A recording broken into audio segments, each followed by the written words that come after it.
வணக்கம். 2025 ஜூலை 31 வியாழக்கிழமை அதிகாலை நிலவர ஒரு நிமிட வானிலை ஆய்வறிக்கை. அதிகாரப்பூர்வ வானிலை அறிக்கைக்கு இந்திய வானிலை ஆராய்ச்சித்துறை அறிக்கையை பார்க்கவும்.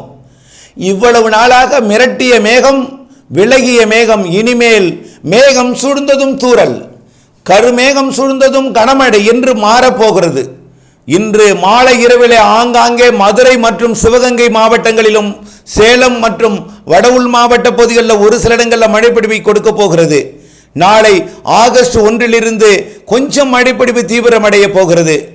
இடி மின்னலுடன் மாலை வந்தால் மழைப்பிடிவை கொடுக்கும் வகையில் வரக்கூடிய நாட்கள் தயாராக போகிறது. ஆகஸ்ட் 2 அனைத்து மாவட்டங்களுக்குமே கனமழைப்பிடிவு இடிமின்னலுடன் கொடுக்க போகிறது. ஒதுக்கி ஒதுக்கி பெய்த மழை இனிமேல் ஒதுக்குதல் குறைந்து பரவலாக போகிறது. மாலை வந்தால் மழை என்றும் இரவு நள்ளிரவு வரை தொடரும் வாய்ப்பு இருக்கிறது. உங்கள் ஊருக்கு எப்படி விரிவான அறிக்கையை பார்த்து பயன்பெறுக.